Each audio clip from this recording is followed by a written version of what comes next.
Hi friends, ఈరోజు అందమైన కుసుమాన్ని తయారు చేద్దాం. ఒక స్క్వేర్ పేపర్ని తీసుకుని బోర్డ్ ఫోల్డింగ్ ఉంచాలి. కార్నర్ వైపు 4 కొసల్ని మధ్య లేని వరకు తీసుకురావాలి. ఒక్కొక్క దాన్ని వీడియోలో చెప్పిన విధంగా లోపలికి ఉంచి మళ్ళీ యథాస్థానానికి ఉంచాలి. అదేవిధంగా 4 అంచుల్ని చేయాలి. చేసిన తర్వాత పైన ఉన్నటువంటి కొసల్ని కొంచెం తారుమారు చేసి ఒకసారి పరిశీలించండి ఫ్రెండ్స్.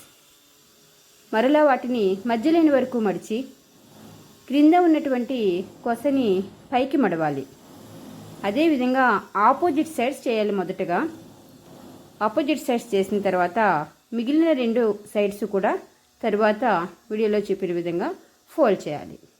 ఫోల్డ్ చేసిన తర్వాత మరలా ఆ రేఖల్ని ఒకసారి తారుమారు చేసి క్రింద వైపు ఉన్నటువంటి కొసల్ని మధ్యలో ఒకసారి తారుమారు చేస్తాను చూడండి ఫ్రెండ్స్.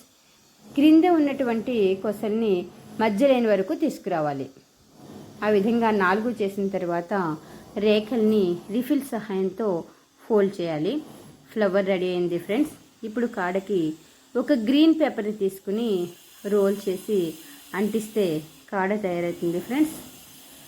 ఇప్పుడు ఆకులకి ఫోల్డ్ చేసుకుని ఆనవాలించి వాటిని కట్ చేస్తే ఆకులు రెడీ ఫ్రెండ్స్. కాడని పువ్వులకి మొదటగా ఇన్సెట్ చేసి ఆకులను అంటించాలి.